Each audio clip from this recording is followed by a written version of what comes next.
Hi everyone, and welcome to this 6 i2X first season 2 meeting. And my name is Julia Matevosyan. I'm a chief engineer and associate director at Energy Systems Integration Group, and I usually lead this forum. So let me share my screen with a few intro notes.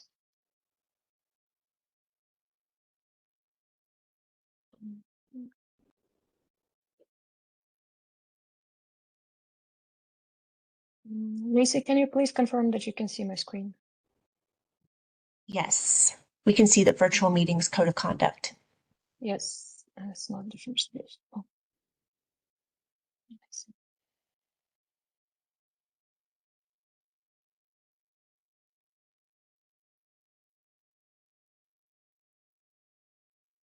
All right.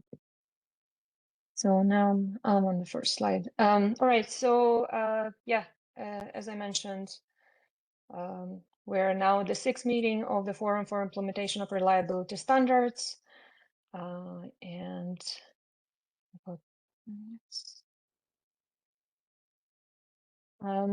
Just so you know, the first half of the meeting will be recorded and maybe posted on the ESIG website. If you do not wish for your voice to be recorded or your video to be there, so please don't turn it on. And if you speak during the call, it is presumed that you consent to recording your voice and image.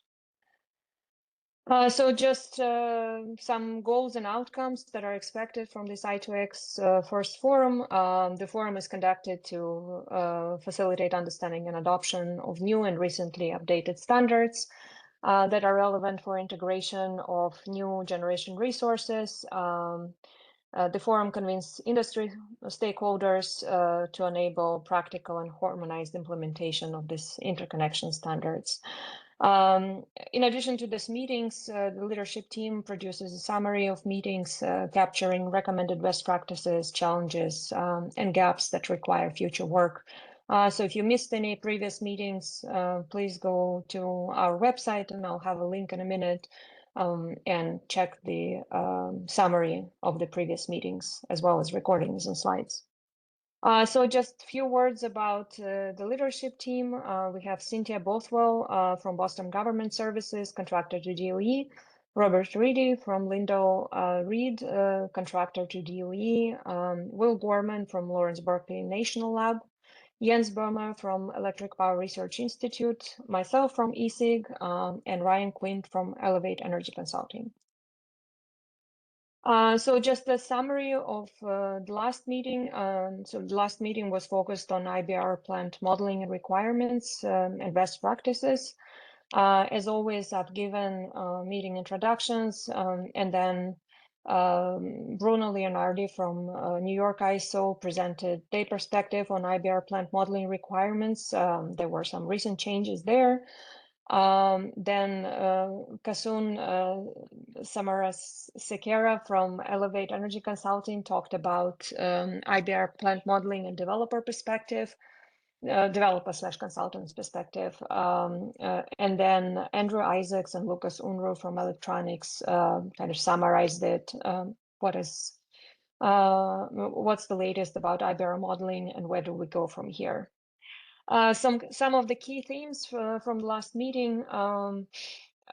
New York ISO is advancing the IBR modeling framework to align with Fork Order 901, New York State Reliability Council's Rule B5 and NERL guidances.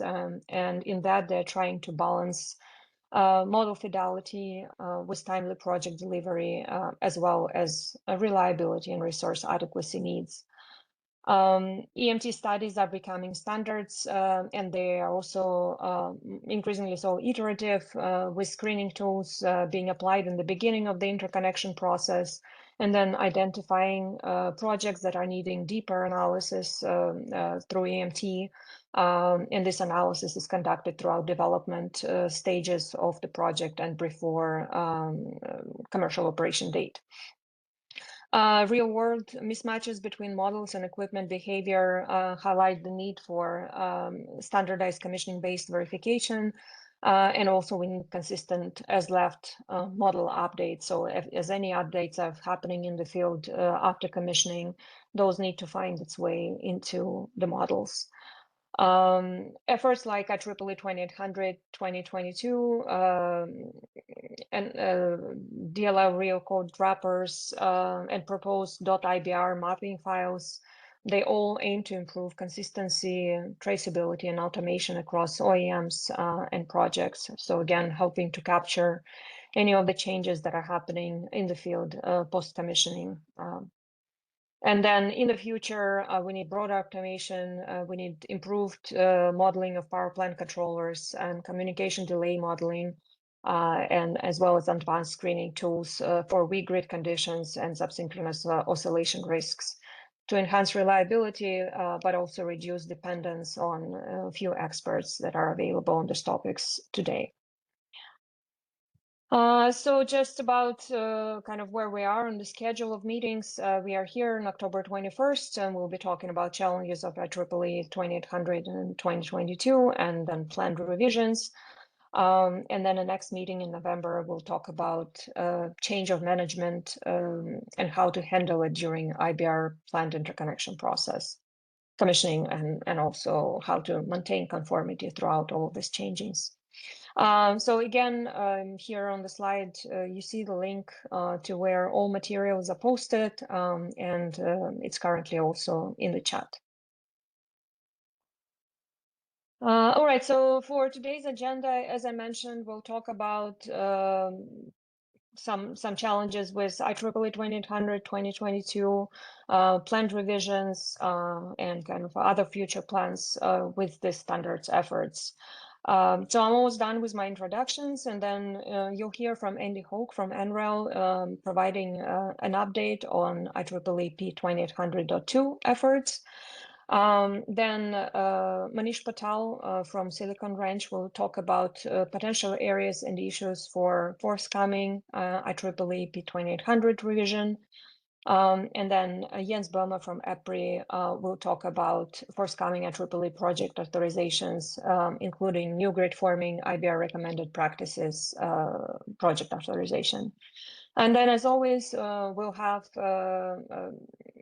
presenter Q&A. So we'll use Slido to ask questions to presenters, and then we'll have structured discussion around the questions and topics of the presentations. So stay engaged and stay connected. Before we go to the presentations, I just wanted to bring to your attention these two trainings that are relevant to i2X first focus. So this will happen in November and December 2025, and you can see the links to both trainings currently in the chat. The first training is ESIG training on interconnection studies. It's a short course focused on best practices for performing study work necessary to interconnect inverter-based resources. The training modules will focus on expected day-to-day needs of engineers performing interconnection studies, model quality assessment, and inverter-based resource modeling and simulation work. So the idea with this training was basically for new practicing engineers that are just starting in this area to understand what are the main, main pain points, main concerns, and what to watch out for as you are doing interconnection studies for inverter-based resources. This training is hosted at Nextera's offices, and we would like to thank them for providing offices, and that allows us to keep the registration costs down. The second training is combined UE i2X and ESIG EMT training. So this is again 3-day in-person training to enhance knowledge and ability on performing EMT simulations. The training participants will learn practical methods and best practices that can be leveraged to enhance study practices across the industry. We'll focus again on expected day-to-day needs for engineers that are starting to perform EMT analysis and how they should manage EMT modeling and study practices in their organizations. This training is again in person and hosted by Texas reliability entity. So this one is in Austin in December. And again, thank you so much for Texas RE for hosting us. So yeah, if you're interested in these trainings, just please go ahead and register. As I said, we're trying to keep the cost of this training really down to sheer logistics because we have two hosts to provide facilities for us. Right, so without any further ado, there are code of conduct here, some rules that we hope you all follow. Please use Slido at slido.com and enter first 6 as an event code. And Lacey, could you please put that in the chat? Thank you so much. So use Slido for questions to the presenters, and we'll have Q&A after we heard from all the 3 of them. And without any further ado, Andy, I turn it over to you. Thanks, Julia. Let's see here. Get my screen up here.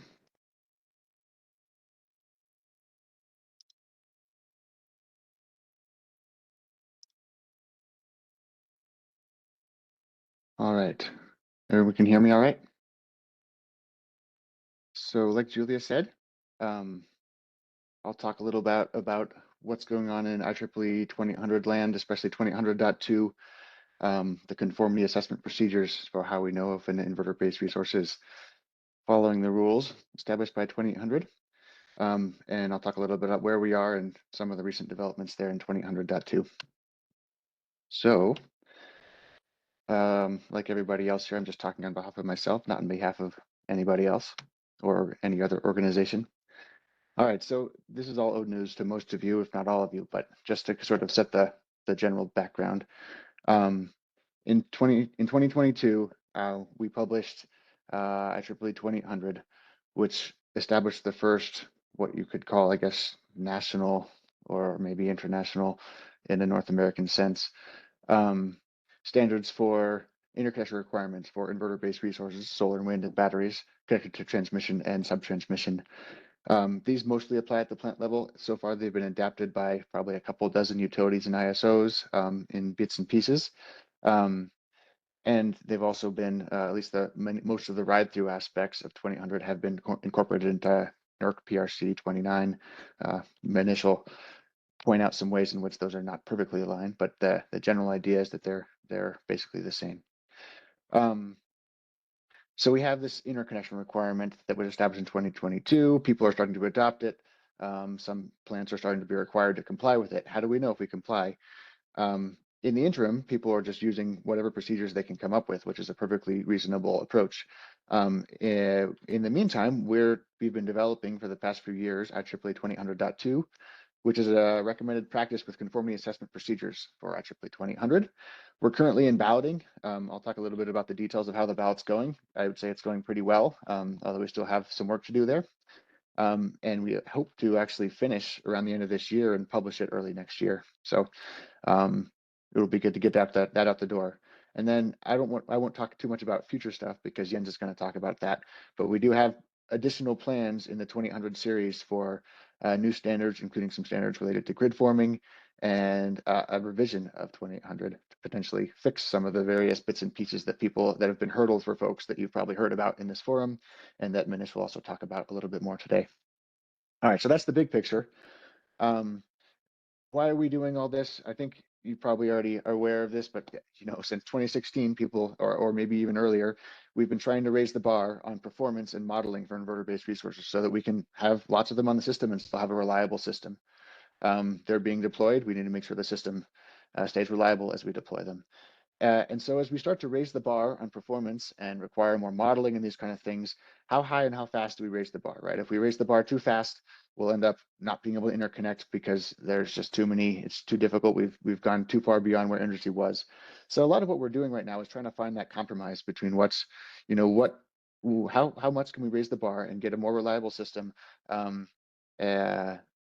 without necessarily putting a burden so high that it makes it too difficult to interconnect a plant. That's kind of the general paradigm, in my mind at least, as we develop these standards. And you've seen this slide probably dozens of times, but just to remind everybody, 2800 is a plant level standard. Most of the requirements of 2800 apply at the point of measurement or they can also be moved to the point of interconnection. So basically they're plant level requirements for the most part, with a couple of small exceptions. That's important to keep in mind because it motivates how one writes conformity assessment procedures. You've probably seen this slide before from me or from others, but what's in 2000.2, the conformity assessment procedures, is not just, say, stick an inverter in a lab and test it. It's a whole series of processes, because if you just stick that inverter in the lab and test it, you aren't necessarily going to know how the plant it's in is going to perform. So instead, the lab testing piece is just to validate the models. Then you build up a plant level model. You do some simulations on that model to understand how the plant's going to perform, ideally before the plant is actually turned on. Then you have the plant built. You make sure you actually built what you designed. You run some commissioning tests to the limited extent that you can in a commissioning test to understand how well the plant is going to perform. And then you again validate the model against those commissioning tests, and then also monitor the plant's performance in the field. So that's sort of 2000.2 in a nutshell. None of these things are going to be new wheels that we're inventing, right? These are also just collections of sort of best practices that a lot of folks in industry are already doing to some degree or other. So that's basically what 2000.2 is. I'm not going to go through all the details in this slide, but just to make clear, I'm the chair of .2, but it's a big leadership team of like 20 people, and even more beyond that are contributing in a heavy way. So just to basically say there's a lot of folks involved in this, and we'd love to have you involved too. There's a pretty big working group, over 170 voting members representing all pieces of industry. So we're pretty happy with the balance of the working group, that we're not balanced, that we're not sort of dominated by any particular stakeholder group. We've got utilities, we've got manufacturers, we've got regulators, consultants, IBR developers, ISOs, et cetera. So it's great to have that balanced working group. The ballot group is also fairly well balanced. There are 231 people signed up to ballot it. So it's great to see that high level of interest, and they're again pretty well balanced across stakeholder groups. All right, we had our first ballot in May and June of this year, and we actually did pretty well. We got an 87% approval rate, which exceeds the 75% threshold to pass. We also got enough votes returned. That's sometimes the harder part too, is making sure that everyone returns their votes. But we also got 743 comments from those balloters and another 35 public comments. And so for the past few months since June, that's what we've been working on, is resolving all those comments. We have to go through every comment one by one and say, okay, does it make sense to make some changes in response to this comment? If we're going to make some changes, what's the change? We basically just finished that last week. And just last night, I clicked the button to say, let's start the new ballot. It still is going through the process, but that will start maybe today or tomorrow. So that's sort of the next step, is finishing up this ballot. It'll probably take a couple more rounds just because of the way that the IEEE Standards Association procedures work. If you look at those 700 and something comments and divide them up by the sort of a topic, you'll see a whole lot of them are on the type testing piece, which is again this testing of a single inverter or turbine or power plant controller to make sure that its performance matches its model. There's also, to some degree, some checking of its performance capabilities in that type testing, but the primary purpose is to make sure that the model matches it. And then, as we talked about, the design evaluation comes next, where you evaluate the whole plant design and make sure the plant as a whole conforms with 2000. So those are the two groups, the type testing and the design evaluation, that got most of the comments. There were a handful of comments in other areas on the commissioning and as built, a handful on power quality, and there's actually a frequency scanning group. So actually, we haven't talked too much about this, and maybe some others have in this forum, but as part of type testing, there's frequency scanning that goes on to make sure that the dynamic aspects of the model match the dynamic aspects of the hardware. So anyway, you can see the hot topics there were type testing and design evaluation. I'll just summarize a couple of the themes from comments, and then I'll move on, let you folks move on to the next presenter. So one of the big debates in the comments and in the working group as a whole throughout the whole development process was, how prescriptive do we want to be? Do we want to tell you exactly how you run every test, and by doing so, maybe make things more standardized, and that might make things smoother because every plant's doing the same thing. You sort of learn that process and you can be more efficient about it. So prescriptiveness is one aspect, but there's also a balance with flexibility. Some of the working group members would prefer to leave most of the tests fairly general, fairly vague even, because it gives you the flexibility to deal with the fact that not every plant is the same, not every system you're connecting to is the same, and you need some flexibility to be able to tweak the procedures to fit the specific application. So that's the balance we've been trying to strike the whole time, and there's some pretty strong opinions on both sides. Overall, when we went from the previous draft 3.2, to the draft that will be released like tomorrow probably, draft 4, it's a little bit more prescriptive. Some of the tests have a little bit more detail, but it's still pretty general and flexible. And it's still a recommended practice, right? It's saying here's a recommendation on how to check conformity of the plant, not here's the way you have to do it. Of course, we all know sometimes some user of the standard might pick up a certain piece of it and say, we're doing it this way, and now you have to do it that way because the authority governing the interconnection requirements said so. Anyway, that's one theme, is this slightly more tilt towards prescriptiveness, but still pretty general in 2000.2 draft 4. You can see that in the type test. There are more details in some of those type tests now. There's more tables and test profiles than there used to be, but not to a huge degree, just slightly more specific, I would say. And there's also a little bit more rigor for frequency and Rokoff ride-through testing. We kind of came to this conclusion that these things are pretty hard to test in a commissioning test. They're pretty hard to test in the field. And so the time to try and make sure that at least the inverter can ride through a frequency or a rate of change of frequency event is in the lab. So there's a little bit more rigorous checking of that now in the type test. There's a whole bunch of other changes, but that's sort of the two that jumped out as me is worth calling out. When we get to the design evaluation, the modeling and simulation, again, we're trying to deal there with this question of how high do we raise the bar? I would say the overall trend going from draft 3.2 to draft 4 was to actually lower the bar just a little bit. For example, we took out quantitative IBR unit model validation. In other words, like, is it plus 5%, plus or minus 5% when you're trying to match a simulation trace to a model, to a hardware test trace, or is it some other number? We had a framework for that. That's actually gone now. Now it's all left up to qualitative. Basically, just an engineer looks at the traces and says, looks good to me. It is the paradigm there. That's actually not that huge of a shift because the quantitative framework was always kind of a suggestion and was never really fully complete, but it's not even in there at all anymore. So that's maybe a to-do list for other work. There was also some discussion of to what extent do we need to require or suggest the use of non-aggregated models that have, say, every inverter or turbine represented, or maybe every feeder at least represented inside of the plant. That content was moved to an annex, so it's sort of a little bit less of a high bar there in terms of how often non-aggregated models would be used.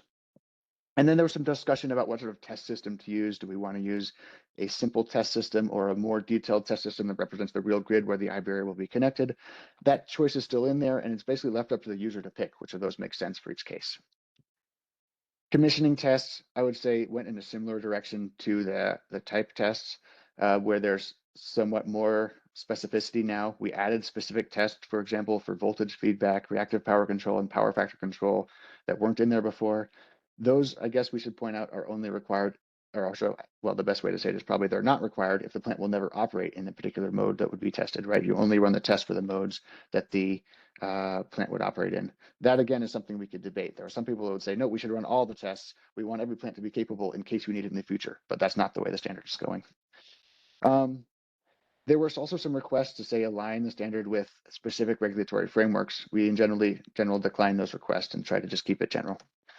All right, I think that's about all I wanted to say. I mentioned already timeline-wise, we're hoping to finish up the balloting and recirculation late this year and publish early next year, which leaves, I guess, the next step for others to think about, and Manish and Jens can talk about that.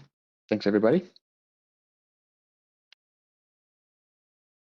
All right, thank you, Andy. Just a reminder to everyone to submit your questions on Slido with event code first6, and you can see the notes about this in the chat.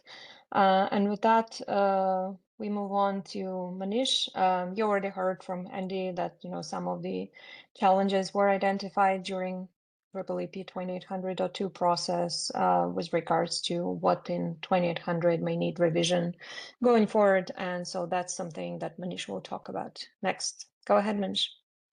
All right, thank you, Julia. Thank you, Andy. So 15 minutes or so on some areas or issues to consider in the next revision of the standard. I tell you, this is not the only list, right? I think if you want to get a true list, you have to, go with me for a drink and you get the true list. This is the version for 15-minute presentation, right? All right, with that said, whatever I say today are my own personal views. They don't represent the working group or standards association or my employer by any means. Simply Manish Patel trying to put two and two together to understand what the standard means. All right, why am I? Let's try this. Okay, I think Andy had this picture in his slide, but I think it's very important that we understand this. Most of the requirements of the standard apply at the point of measurement. That's the default reference point of applicability in the standard. This is, in simple words, high side terminals of the main IBR transformer. Then there's a short tie line and then a point of interconnection. Very few requirements in the standard apply at the point of coupling.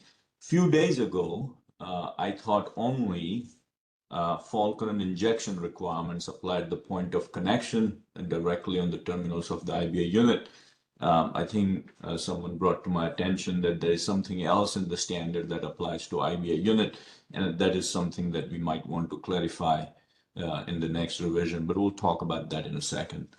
All right, so first one, reactive power capability requirements. This is clause 5.1 in the standard. The default reference point of applicability is point of measurement, so this is the plant level requirement. Very simple illustration here with two figures from the standard. ICR is the IBR continuous rating, so if it's a 100 megawatt plant, then ICR is 100 megawatt.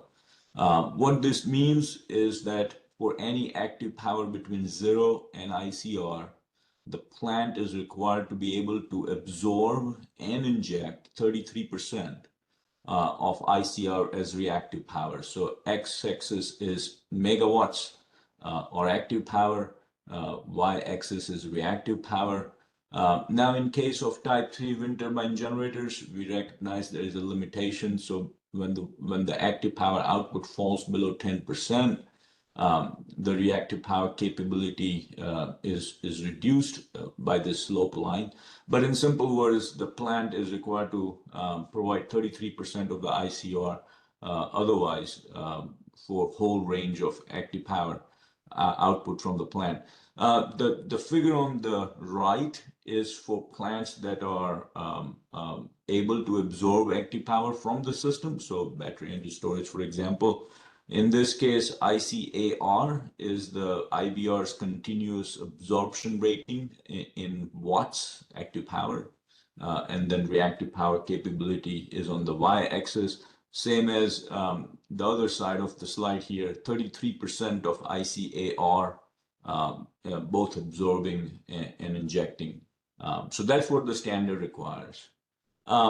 Somewhere in that clause, and this is what I mentioned earlier that someone brought this to my attention, it says that IBR unit shall have the capability to provide reactive power when primary energy source is available and not available. So this is to emphasize that, say, the sun went down, primary energy source is not available. If it's a solar plant, then the plant or the units in the plant shall have capability to provide reactive power, right? The second statement again emphasizes IBR units shall have the capability to remain in service while not exporting or importing active power except for importation of active power to cover losses. Anyhow, I think this should be IBR plant and not IBR unit, but we'll let the next working group to take care of it. But this is something that needs clarification. If you have a 100 megawatt plant, for example, with 20 solar inverters in there, then I don't think we need to have all 20 inverters to be able to provide reactive power, because if this is a plant level requirement where you only need to provide 33 megawatts absorbing or injecting when active power output is 0, one could easily do that with just handful out of 20 inverters. So it is important that this gets clarified in the next revision of the standard. All right, so the previous two figures that you saw were active power versus reactive power. Pretty simple. Well, for what voltage does that relationship apply? So then that is specified with this figure and a lot of words to go along with it.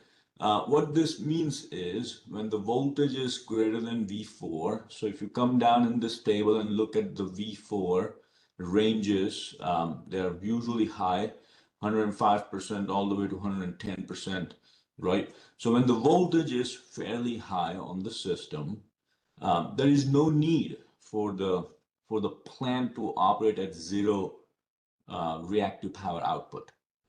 When the voltage is high, practically you would like that plant to absorb reactive power from the system, help reduce the voltage on the system, right? So that's why you see this dashed line that goes from V4 to V5 all the way to 33% requirement. But anyhow, what this means is when the voltage is high, we don't need plant to be capable to absorb, operate at 0 reactive power output. So then if you apply the same rationale and come on the other side of the figure where the voltage is less than 95%, all the way down to 90%, because there is no slanted line like this up here, what this means is the plant shall be capable to operate at 0 reactive power output when voltage is less than 95%.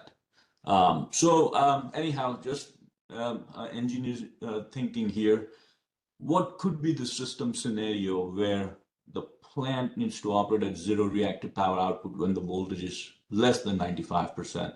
We would want plant to inject reactive power into the system so that it helps boost the voltage above 95%. So anyway, something to think about for the next working group revising this standard. All right, so then clause 5.2 states that the plant shall have capability to operate exclusively in following control modes. One is RPA voltage control mode, another one is power factor control mode, the third one is constant reactive power control mode. So today I'm only going to talk about this voltage control mode option. I do have some thoughts on power factor and reactive power control mode also. But in respect of time, just the voltage control mode. So this is the language in a voltage control clause 5.2.2. It says the IVF plant shall operate in closed loop automatic voltage control to regulate the steady state voltage at the RPA to the reference value as adjusted by droop function to within 1% of RPA voltage set point. I'll stop right there. All I want to say, and you have to go back and think about this, maybe look up some control block diagrams, try to put 2 and 2 together. I think the use of terminology, reference value, and voltage set point may have caused some confusion. So we need to make sure that in the next revision, this is all clarified.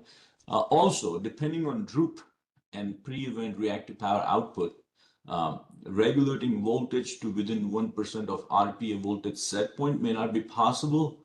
I think the intent here may be that regulate the voltage to within 1% of the reference value adjusted by droop function. But anyhow, I don't want to offer solutions. I might not be right anyway.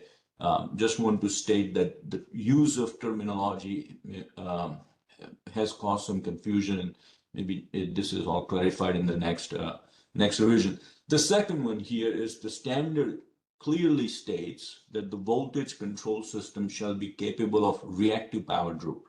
I have seen some transmission entities require voltage droop instead of reactive power droop. So maybe the standard should, in next revision, allow that option as well, instead of limiting to reactive power droop control only. All right, so then this has also gotten some attention in the industry. When you're doing voltage control, the standard goes into performance requirements. It states that the reaction time shall be less than 200 milliseconds. Step response time could be anywhere between 1 second and 30 seconds. And this is usually specified by the transmission entity, and the damping ratio of 0.3 or better, right? So then when we think about how to meet this reaction time requirement of less than 200 milliseconds, this is all we need to think about. There is a voltage at the point, there is a meter at the point of measurement that usually measures the voltage. It sends that voltage to the power plant controller, so there is a communication time between the meter and the PPC. When PPC does get the new voltage from the meter, there is a little bit of time delay before it actually recognizes the change in the voltage, and then it issues new command to IBR units. There is a extensive communication network between PPC and all the IBR units in the plant, so there is some communication delay there. And then at the end, once IBR units get a new command from the PPC and reacts to it, there is a bit of time delay in there. So all those need to be such that the reaction time requirement of less than 200 milliseconds could be met, right? One more caveat, if you go and look at the reaction time definition itself in the standard, it says the duration from a step change in system quantity measured. I highlight the word measured. So does that mean that the time that meter at the POM takes to measure the voltage is not part of this reaction time?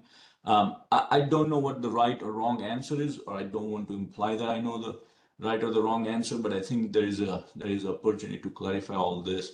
All I could say is that it is my recollection that when the 200 millisecond number was agreed upon within the working group, it included the measurement time for POM voltage. That same thing applies. There is another requirement in the standard for fault current injection, which has a step response time.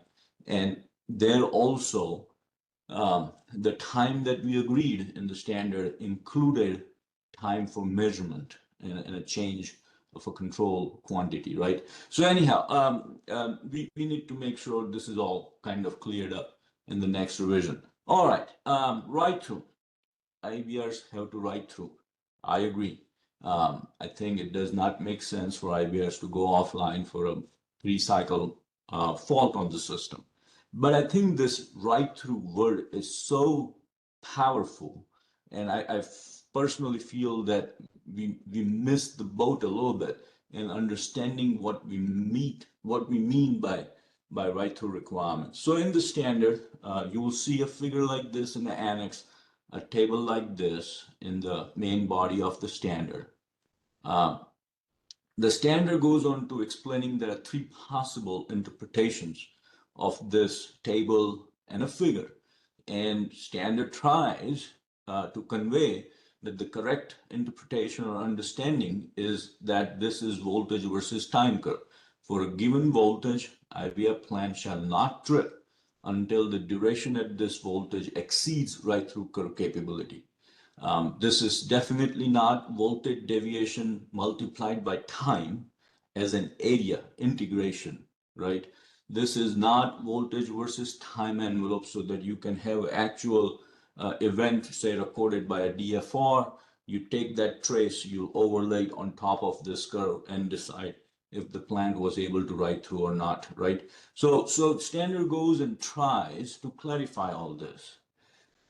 It is then the interpretation, at least in my mind, that if you had a single voltage disturbance event, where voltage drops from nominal to zero at 160 millisecond to 25%, at 1.2 second to 50%, and hugs the boundary of this LVRT, then the IBR is required to write through. That is okay if that's the correct interpretation. I think it's very important that we understand this so that when we type test the equipment, we type test it correctly. When we run simulations on the models, we run those simulations correctly, right? All right, so then PRC 29 came along a little while ago. A lot of words here on the screen. I'm not going to read English and try to understand it, but there is attachment 1, item number 7, that kind of clarifies what is the meaning of voltage right-through in PRC 29. And then in IEEE 2800, there is this statement in clause 7221 that clarifies what is the interpretation of voltage right-through. I think both of them mean something different. So if you have a hypothetical event like this, voltage drops from nominal to 60% at 0 time, back to 80% at 2 seconds, and back to nominal at 3.5 seconds. Plant is allowed to trip for IEEE 2800, but not for PRC 29, right? So again, look, I don't think I want to say what is right or wrong. I don't want to get into a debate where we discuss the interpretation of this English language, right? What I'm trying to say is it's very easy to say in concept, we want IBRs to write through. I agree with that. It's very difficult to write exactly what that means. And if we want this thing to be done consistently in future, it is very important that we get this cloud cleared up, right? All right. Transient over voltage right through requirements. You all might have heard this. This is clause 723. This has been nightmare of my life, I guess. I was in charge when we were trying to come up with this requirements when the 2800 was written. Again, the default RPA is POM. The standard says that IBF plant shall write through transient over voltage that do not exceed the fundamental frequency over voltage right through requirements in 7221 and rest of the things. So let's pause right there. It says standard is required to write through transient that do not exceed the fundamental frequency of voltage right through requirements. If you read this again and again and again, I think I heard this from someone else, and then it started to make sense. My interpretation is that transient voltage right through requirement is an exception to fundamental frequency voltage right through requirement. For example, fundamental frequency voltage right through, right? It uses, in simple words, RMS voltage. You could have a RMS voltage at 1.05, but for a very short duration over one cycle, the voltage went up to 1.72. Your RMS voltage does not change a whole lot because for the rest of that full cycle, the voltage was back to normal. So if the voltage went above 1.7 for more than 0.2 millisecond, then even though the voltage remained within the continuous operation region or mandatory operation region, the plant is allowed to trip, right? So I don't think many people get this, but it's an interpretation that transient voltage right through requirement is actually an exception to fundamental frequency voltage right through requirement. Second, I mentioned this already, the requirements apply at the point of measurement. Typically, there is no transient voltage protection at the POM. That kind of protection belongs in the controls of IBA units. So one has to understand how to reflect any transient that appears at the POM of this magnitude for this duration, and how it would appear at the POC. Do we do this analysis using aggregated models? Do we do this using non-aggregated models? Again, and this is a cumulative time over a 1 minute time window. This times are in millisecond. So 15 millisecond is less than one cycle, right? And this is cumulative over 1 minute window. So a lot more cycles. So how would you even measure that in real world? So anyhow, I think the intent of the requirement is clear. We need IBS to write through transient voltage But how to write a requirement, how to test it, how to show conformance remains a challenge, right? All right. The last one here, consecutive voltage deviation right-through capability. This is clause 7224. This is second nightmare of my life. Again, I was in charge. It says IBA plant shall write through multiple excursions outside of continuous operating region with following exceptions. And look, I'm not going to read all this exception, but I'm going to go back and forth on those two slides for a second. Okay, this is one set of exceptions that you see on the screen, and then there are four more. 4 or 5 here, 4 more here. When you start reading those exceptions and start understanding that for anything that is not within this exception plan needs to write through, there could be hundreds of scenarios. How do we show conformance during study work? How do we show conformance during type testing? How do we show conformance in actual real world events? So again, the intent was pretty good. We want IBS to write through to the extent possible multiple voltage dips in a short duration of time. It just becomes very difficult to write something in plain English that is clear and not ambiguous, right? So this is another opportunity to get it all sorted out. All right, so consideration of energy displacement during fault and post-fault active power recovery. I feel we could have written not only consecutive voltage dip, but we could have written even voltage write-through requirement that was somehow tied up to energy displacement.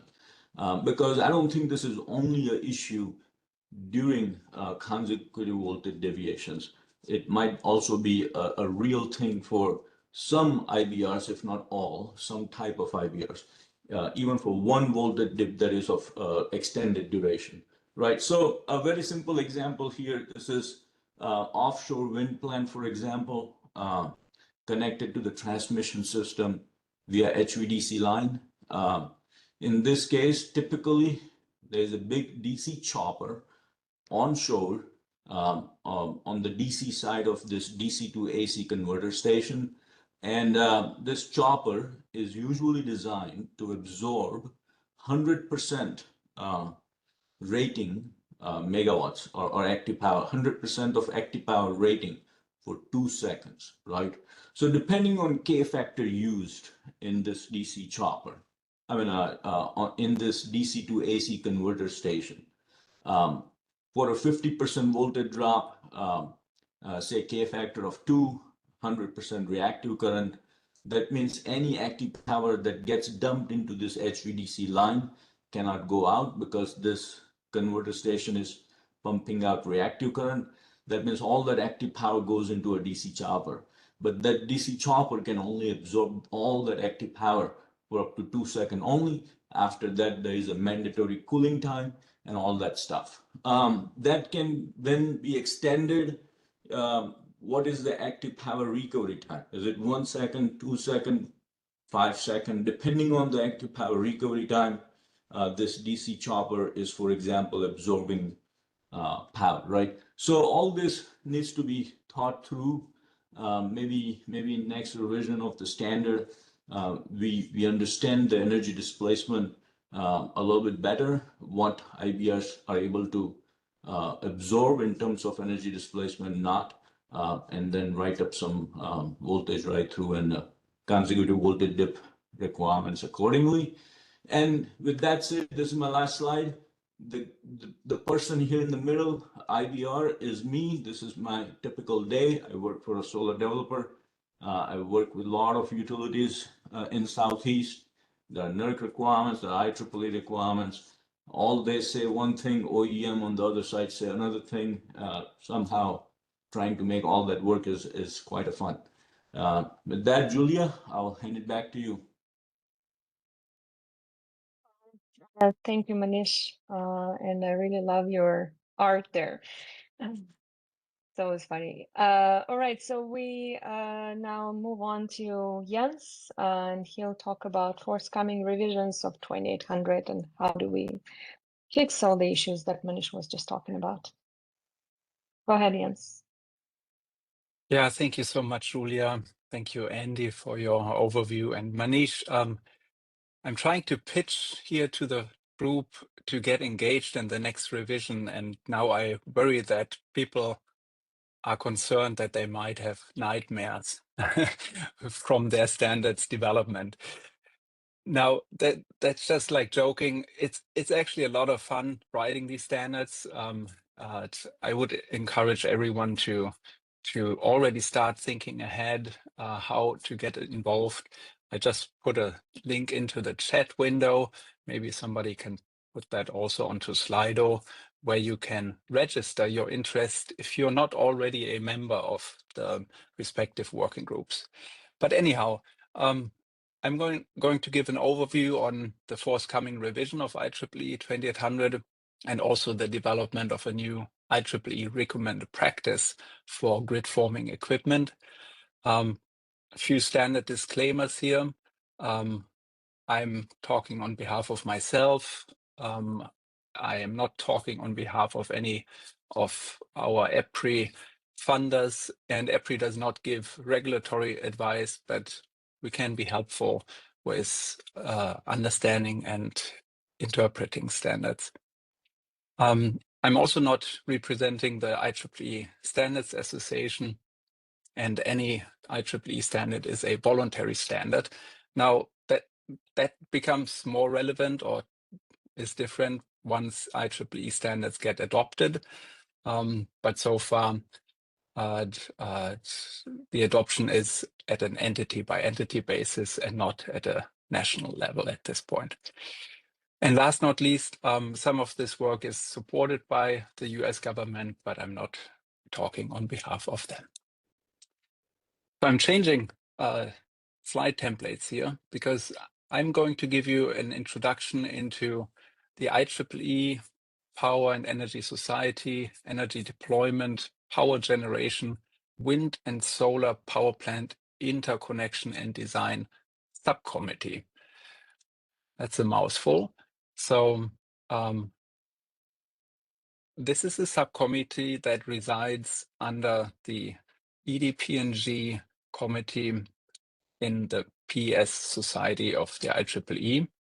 And the scope of this subcommittee, which is also the main sponsor for IEEE 2800 and 2800.2 and any of the forthcoming projects, is that this is the subcommittee that deals with all interconnection and design matters related to the grid integration and delivery of transmission and distribution connected wind and solar resources.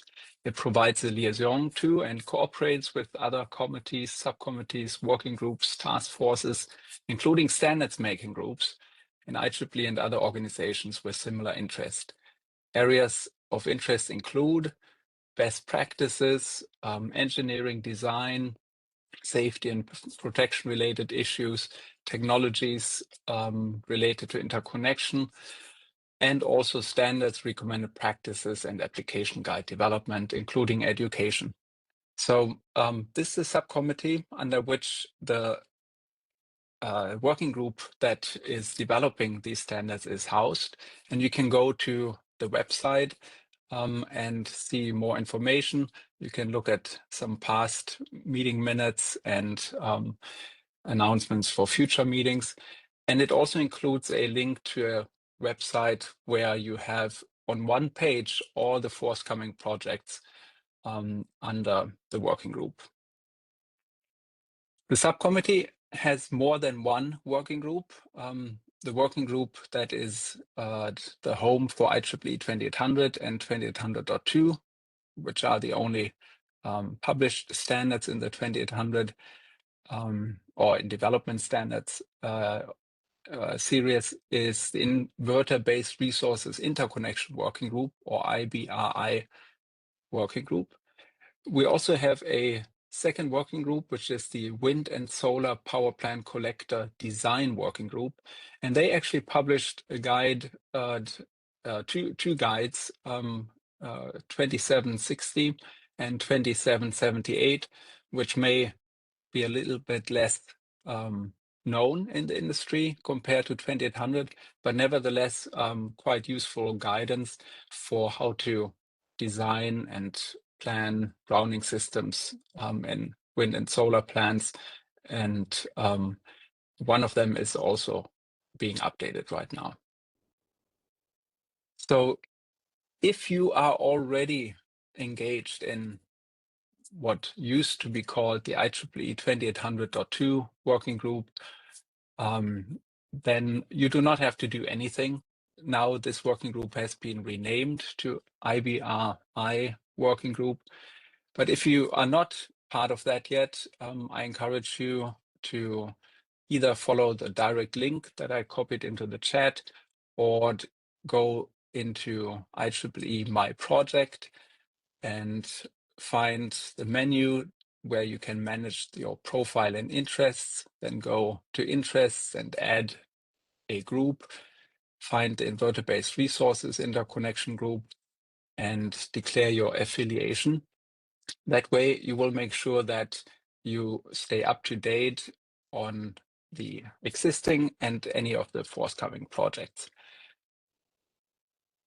Now, some people may ask, okay, why does it not already show those forthcoming projects that we will elaborate on here now? The reason is that those projects are not yet authorized.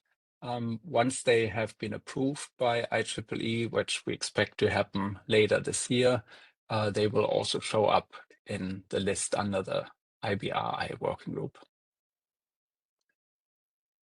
So here comes the update on those forthcoming projects. We started out by asking the various stakeholders and subgroup leaders and working group leaders that are involved in the 2800 and 2800.2 working groups, and also had discussions at the PS general meeting and at a recent subcommittee meeting. What do you actually need? What do you expect from this next revision cycle of IEEE 2800?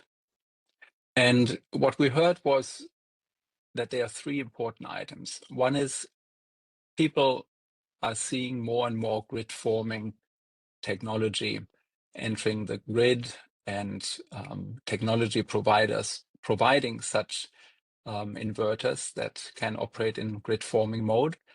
And so there were some concerns raised that parts of IEEE 2800 may be overly specific and could potentially create a technological barrier towards this grid forming performance. So a desire was expressed to reduce those barriers to the extent possible. And that is one scope that will be conducted under a very succinct narrow scope amendment, 2800A. Second, industry stakeholders expressed the desire to specify optional grid forming equipment level capability and standardized performance. And that's a project that is being proposed to be a recommended practice in a 2800.1 project. And third, as you have heard from Manish, stakeholders have identified significant opportunities to revise and improve this first version of IEEE 2800 based on industry learnings collected during the adoption process. And that's a project that can be executed under P2800 once approved by IEEE. Now, one of the challenges is how to keep all of this consistent, how to integrate the grid forming into the 2800 series, how to make sure that if a potentially grid forming barrier is removed, that this does not then degrade the reliability requirements from 2800 itself, and how to keep all of that in balance is quite a challenge. And therefore, the proposal is that anything related to the grid forming amendment and also recommended practice development would be conducted by the same group of subject matter experts, which then also would have to coordinate that with those with the working group that actually developed and will revise IEEE 2800 as the main standard. That way, things can stay coordinated, and we can avoid as much inconsistencies as possible. Now, to make it even more fun, there's also an attempt to coordinate the grid forming equipment level recommended practice with the IEC as a potentially joint project towards an international standard and dual logo IEEE standard. Now, for those of you less familiar with the differences between the IEEE documents, a standard documents mandatory requirements, all in the context of voluntary industry standards, and uses shall language. Examples include IEEE 2800, but also 1547 and 1547.1. The recommended practice documents are documents in which procedures and positions preferred by the IEEE are presented. So you may have a list, and among that list, there may be one preferred way or method. And 2800.2 is such a recommended practice, and the grid forming 2800.1 would also be at a recommended practice level. And then you have guides, which are documents that furnish information, provide alternative approaches for good practice, and suggestions stated, but no clear-cut recommendations are made. And those use may language, whereas a recommended practice uses a should language. So here's an overview, including some of the timing of these forthcoming standards. 2800A and 2800.1, which are related to grid forming, would be developed over the next year throughout 2026. And then the projected date for submitting these standards to the REFCOM of IEEE would be early 2027 for a possibly April 2028 publication date. But that would require that the initial ballot of these two projects starts in late 2026. So the idea is to turn around this grid forming related scope fairly quickly. And that could be done in a task force that is housed below the IBR interconnection working group. Compared to that, the revision is currently proposed to be on a little bit of a slower cycle. It can also start in the same time, sometime early next year, along with the work on these other two projects for grid forming. But the expected date to initiate ballot might be more or less around March 2028. And then the publication date may be more in the April 2029 area.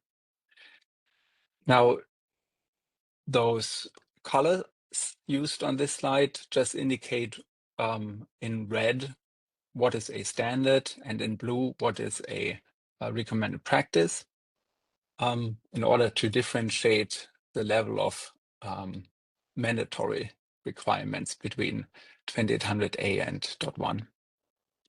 And 2800.1 would be a project that we will try to coordinate jointly with IEC.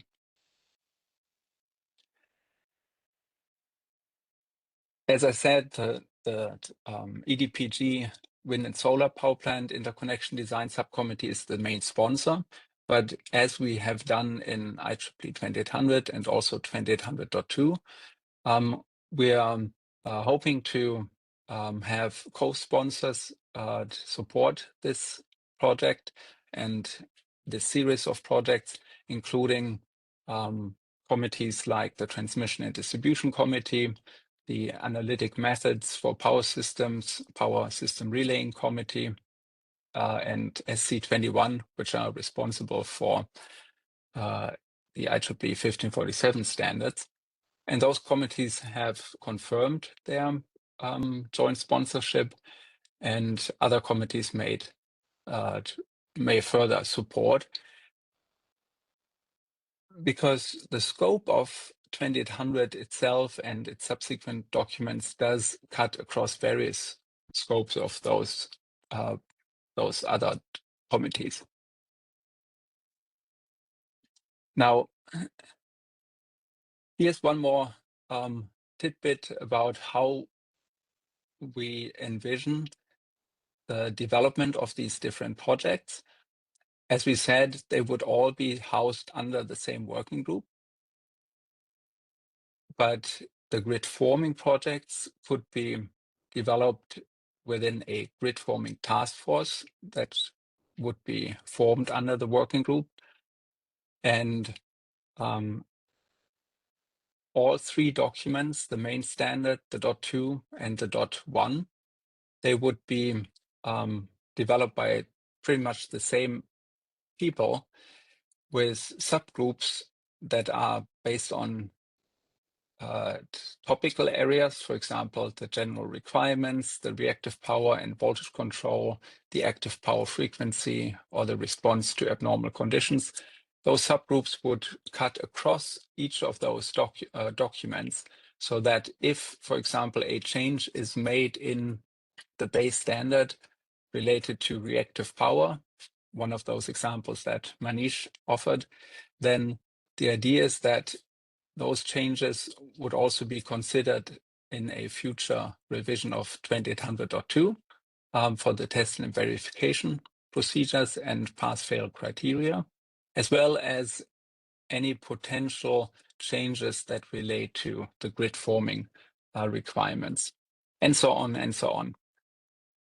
This is a new way of developing these standards, so we'll all have to see whether it gives us more nightmares or less, but hopefully it will at least increase the consistency between the base standard and its sub-projects.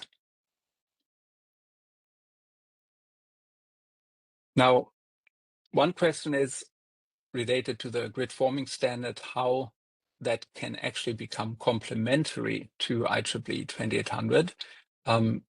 Because to some extent, IEEE 2800 may already stretch into performance requirements that are related to grid forming equipment.